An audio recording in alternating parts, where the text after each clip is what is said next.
Hello everyone. So on today's episode of Thoughts on Education, we have Mr. Karanvir Chaudhary, Director and Founder of Ryan College for Higher Education. Hello sir, we all welcome you on this platform. Thank you so much for taking your time for us. Thank you sir. very much for calling me on this. Thank you sir. It's an honor for us sir. So a brief about Mr. Karanvir sir. He did his political science honors in Delhi University from Ramjas College, and then he did his MBA in international marketing from Melbourne University, Australia. After that, he worked with India Bulls and then started the journey of founding the Ryan College.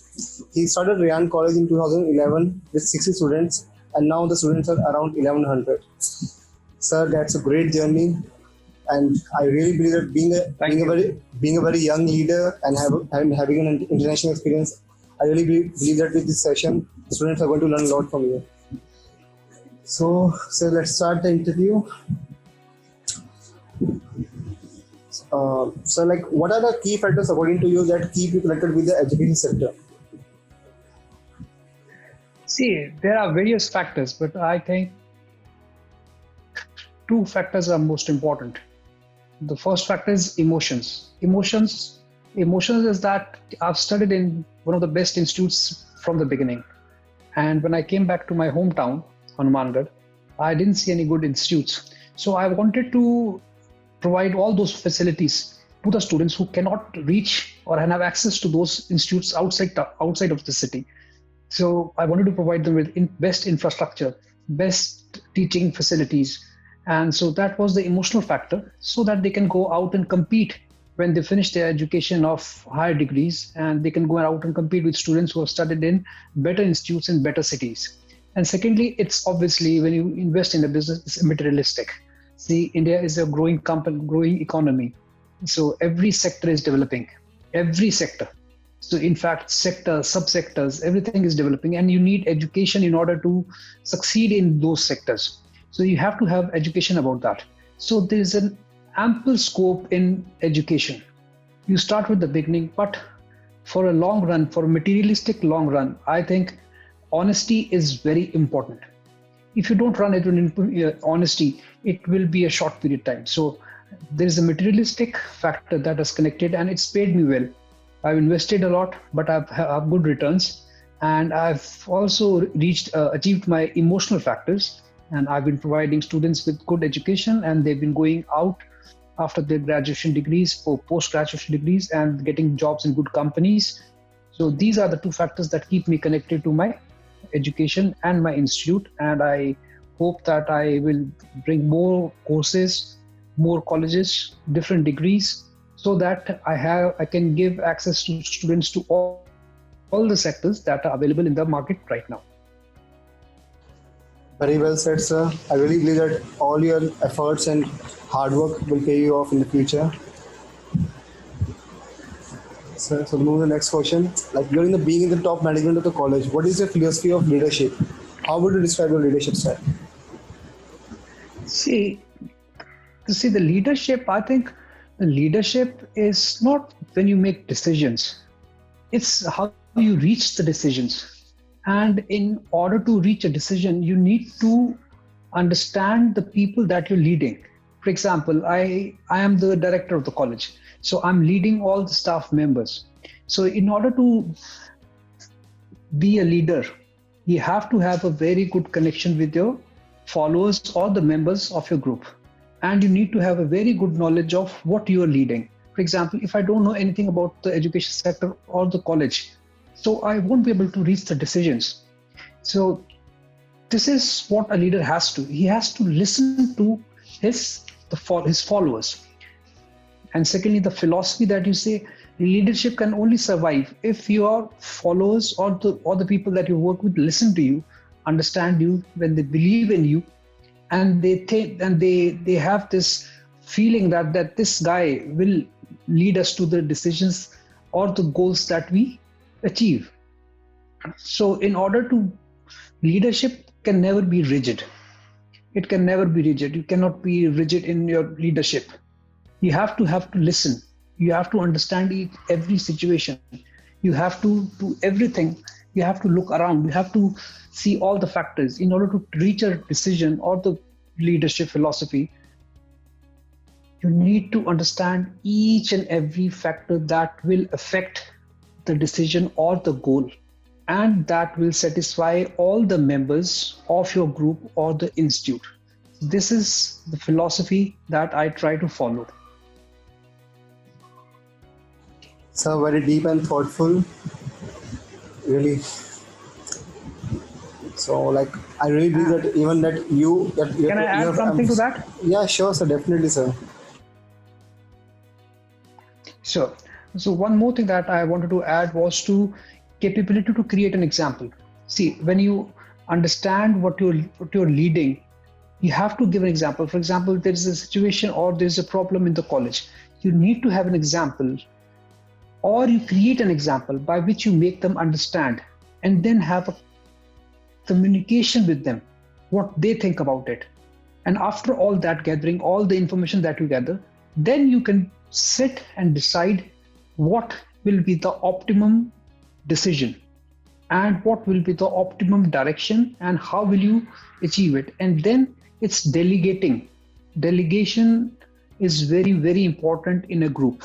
It's not a single thing. I'm not alone responsible for the success of my college. It's my staff, the people I work with. So in order to motivate them or involve them, they have to have something to do with the process of reaching that goal. So you have to delegate some parts of that process to every member of the group as per their capabilities and as per their work, as per their thinking process, so that a joint decision can be made and a joint goal can be reached. So rightly said, sir. I really believe that the delegation is very important when it comes to leadership. And you being the young leader, I know you have a very dynamic and international experience. I really believe that under your leadership, the college will definitely grow. So, sir, moving to the next question. So, how do you strategize about the key programs and the plans for marketing and administration of the school and the college?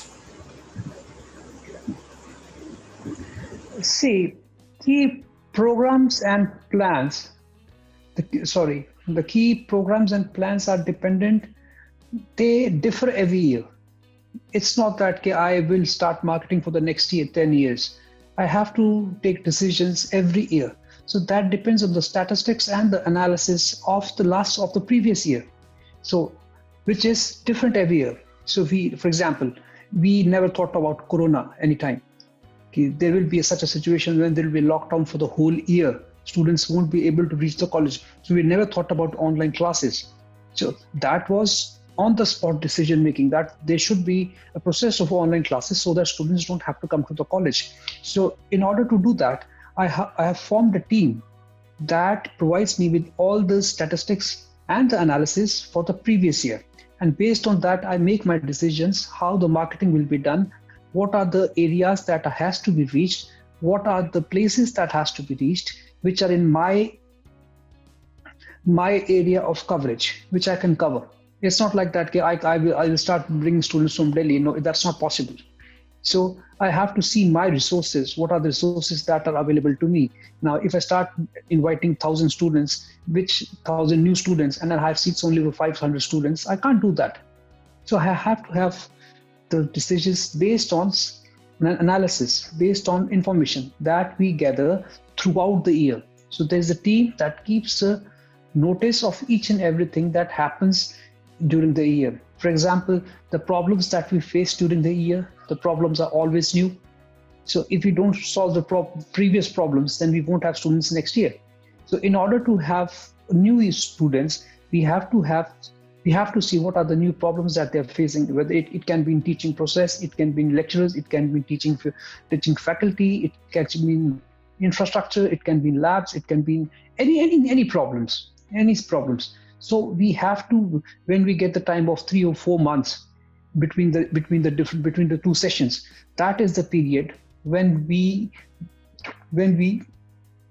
decide those, when we plan for those decisions and we make them happen and we bring the changes and we do marketing according to that. Yes, sir. Even I believe that being dynamic is a need of the hour for every institute and for a leader like you. So moving to the next question. The education systems in India and the other foreign countries are structured very differently. So from your experience, what can an inbound student gain from studying here in Narayan College? See, see, I have studied in Delhi. I have studied in Chandigarh till 12th standard, and I have studied in Australia. You cannot compare the education system in the countries because there is no comparison. There, the education system is totally different. The culture is totally different. Everything is very different. So I can't do that. Okay, what the process or the system that I had in Australia, I'll bring it to India or Hanumangarh, and it will work. No, it won't work. It will fail. 100% it will fail. By staying here, the students can gain by studying in an institute. The main thing is knowledge. If I have to study marketing, the marketing knowledge will be same in each and every country, only the process is different. For example, for selling a mobile phone, the marketing you need is to understand the product, how will it work, how will you sell it. It's the same. It's only the process, how they make you learn. Basically, the system to which somebody's future depends, but it's the knowledge and how to use that knowledge. This is what we try to do here. It's like a little bit different as we add the factor of respect, which is imbibed in our culture. Example, whenever I face students, they touch my feet. So this is not the culture in Australia because there we shake hands, even with the professors. So we imbibe our culture into the student so that when they get into the market, they know where they are working. And by reaching that position, they can achieve anything in India or in any foreign country. This is what we try to teach students in our college. That is the knowledge of the subject. It's not how we teach that. It's the knowledge, the crux of the knowledge. Depending on the capability of every student, understanding of every student, we focus on that. How we process the knowledge into the minds of the students. Very well said, sir. Even I believe that the cultures, what makes us different from the other countries. I really believe that, sir. But what you are imparting to the students is something very exceptional, sir. Because having that kind of experience and knowledge and imbibing with the Indian culture is something truly remarkable for all the students. Move to the next question. How does the curriculum of Rayan College ensure the best practice in the industry? See, the total syllabus, the curriculum is decided by the universities. It's our job is to ensure how to put that curriculum or the syllabus in best practice. And if I was allowed to change it, I would change a little bit because I think they should add something extra to every course. For example, extracurricular activities should be added to the curriculum, which we do on our behalf. So whatever the university misses, we add into it. So what our job is to ensure its best application. And for that, we need best teachers, timely lectures, regular labs.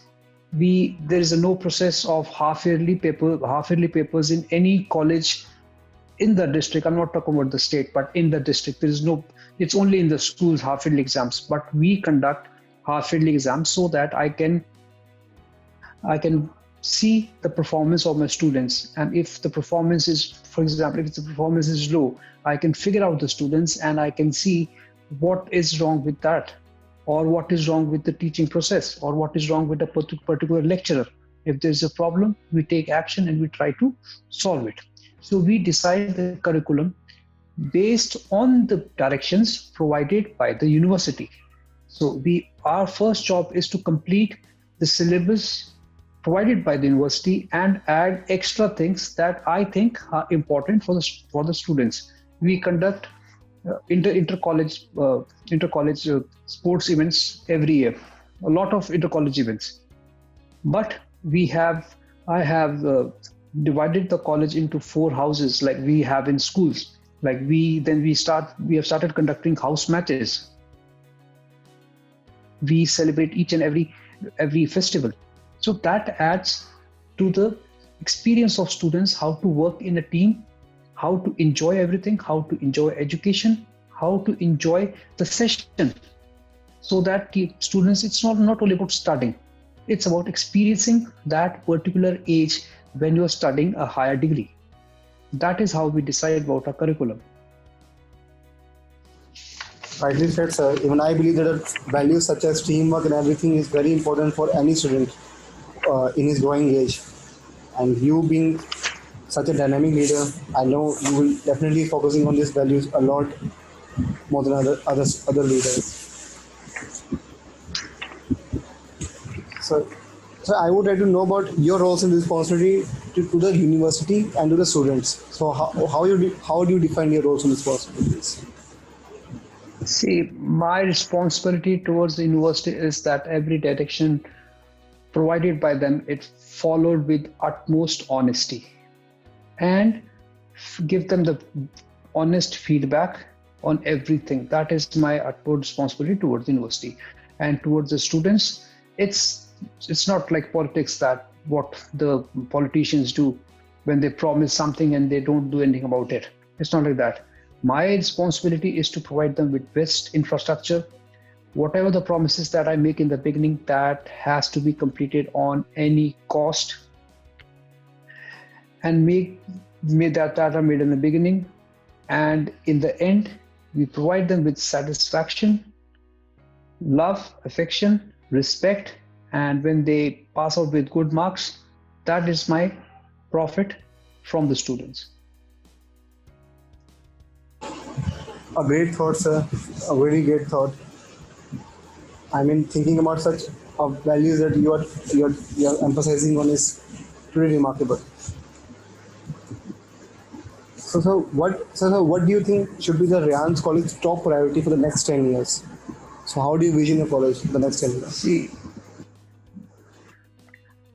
See, I'll just give you the points, because if I start discussing the points, it will take like hours. So I'll just give you the points. See, our top priority is, first of all, it's sports. That is lacking in the district. It's no college has proper grounds, nothing. The students have so much capability in sports. I've seen it. I have 3 international players that have played at international level, and they've won.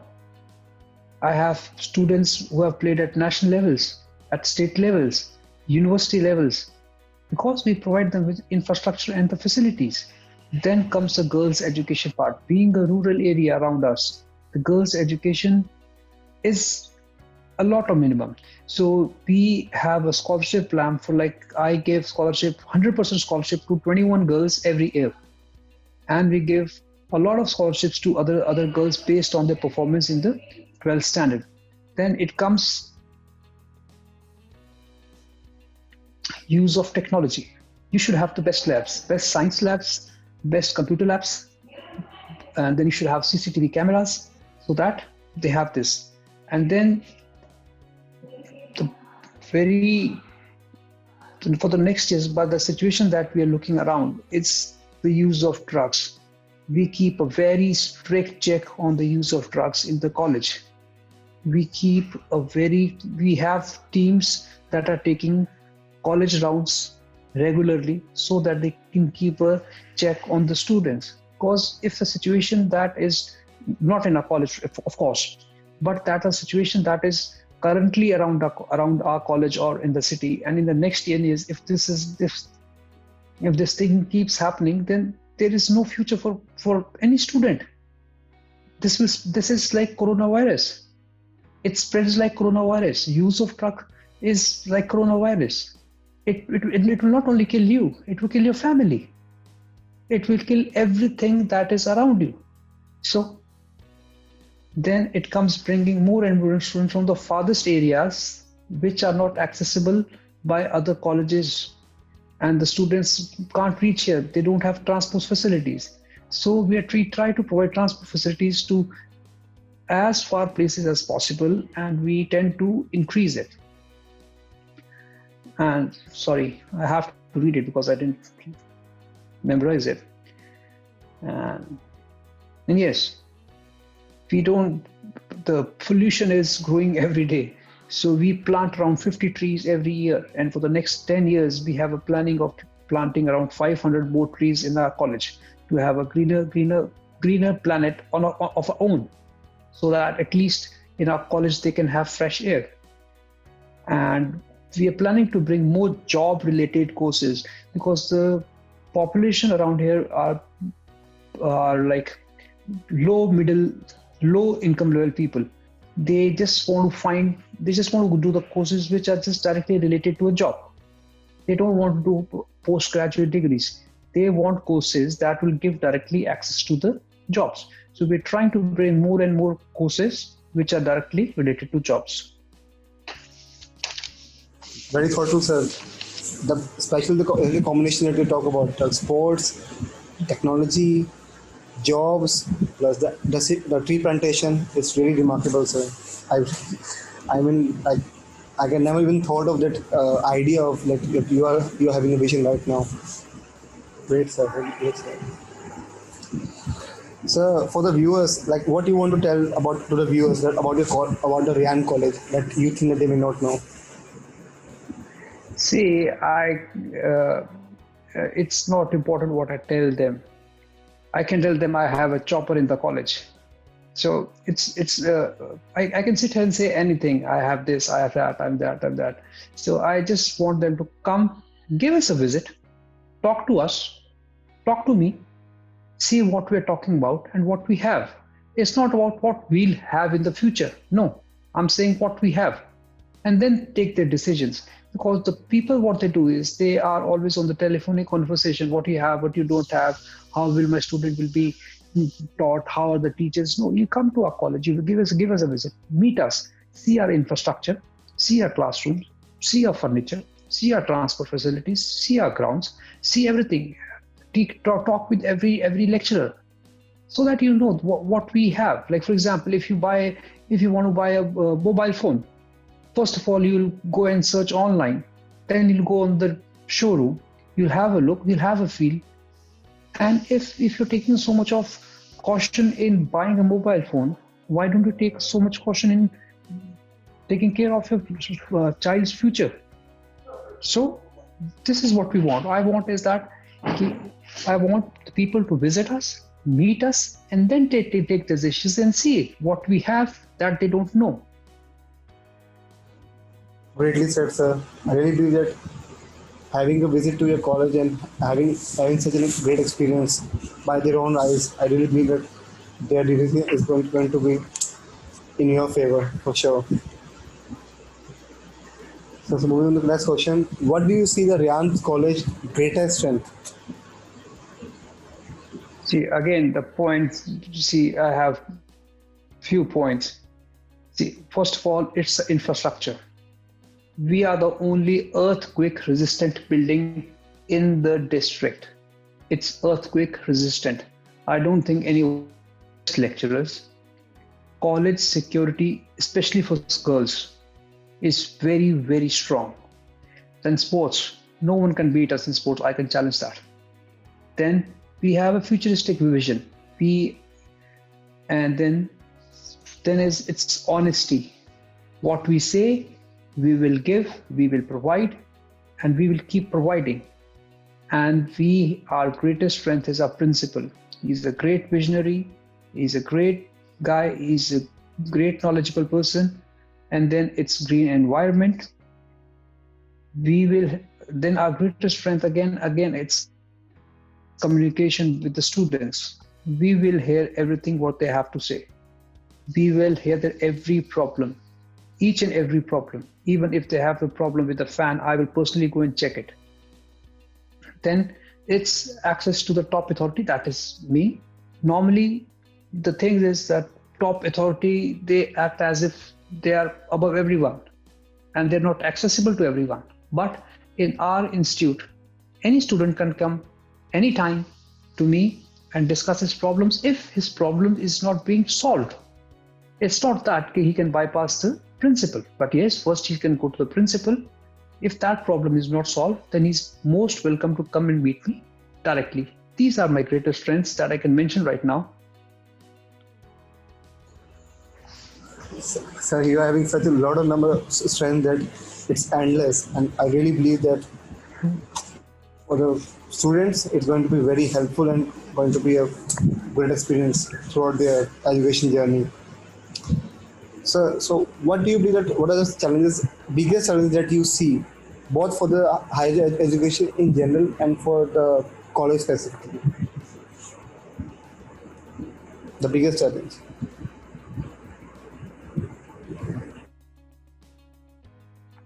See, first of all, challenges are challenges. There's nothing big or small because every challenge has a solution. You have to just reach on that solution. But my biggest challenge, what I have seen over the past these years, is that people around here they tend to give more importance to the relationship with the owner of the institute or with the lecturer teaching in that institute. That's it. Because that is not important. What is the relationship that you have with me or the principal or any of the lecturer? Because it's not that relationship that is going to improve your child's future. It's a whole package. So you have to have this understanding that in order for a good future of your child, you have to see each and everything. It's not only my words that I'm saying right now. I don't want to decide anything what I'm saying on the basis of what I'm saying right now. No. Visit us, see our old performances, talk to our old students, then decide. See, right. Again, I'm giving an example of mobile phones because that is the most important product that is being sold right now in the market. How do we do it? We'll talk to the people who have taken, or we for example, iPhone, it's the most expensive phone. Why do you buy it instantly? Because it's a brand of the company. We know about the company. It's not that about what relationship I have with the dealer of that particular showroom. I'm not taking on his behalf. I'm taking because of that company that is selling the product. So if we take so much of caution in buying these small things, why don't we take that caution for the future of our student, for a child? So that is my biggest challenge, how to make them understand that you should take every caution in deciding what is best for your child. That is my biggest challenge. So the mobile phone example is very well put into the as an example and very well said, sir. So for last question, sir. So what you would like to give to the current youth and the aspiring students, a suggestion from your end, a message from your end? Sorry? Sir, from my end to the students. Yeah, the current students and the aspiring students. Any suggestion or any message to the future generation? See, first of all, please stay away from drugs. They will destroy your life. And the most important, the two words that I've learned over the years are the yes and no. Every situation will give you an option when to say yes and when to say no. So before taking any decision, just think for 10 seconds. How will that yes or no will affect your future? How that will affect your family? Don't, because people around you will give you different advices. No. If you want to do something, inquire about that thing. If you want to do a course, inquire about that course. What is the future of that course? How will you give, what do you want to do and what you're good at? It's not what is going right now in the market. For example, if I'm good in political science and I'll say, no, doctors are earning very good and I'm not good in science. If I even take science, how will I pass those exams? So it's best, first of all, you realize what you are, what you can do, realize your own capabilities, understand yourself, understand the feelings inside you, understand what you want to do in life, what you want to achieve, and then make a plan. And if you're not capable enough to understand that, talk to a person that you trust. talk to your father, talk to your teacher, talk to your old principal, talk to your old teachers, talk to your senior friends, talk to your, if your neighbor is he's a good educationist, then you can talk to him. Talk to different people, take their opinions, then come on a decision.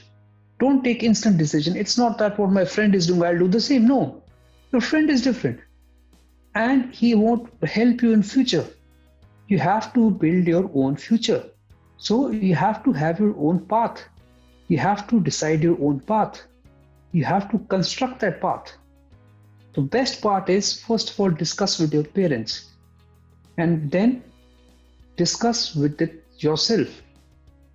Take time, talk to yourself, give time to yourself, and then decide what you have to do, where do you have to go, where do you want to study, what kind of job you want to do, and what kind of mobile do you want to buy.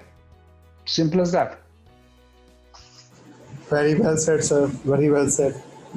And sir, on the behalf of the Collegedunia, I really want to thank you for taking your time for us, and I really appreciate Thank you. for giving your views Thank to you. our viewers. And I really believe that this session is going to give a lot of knowledge to all our viewers and all the students around the world.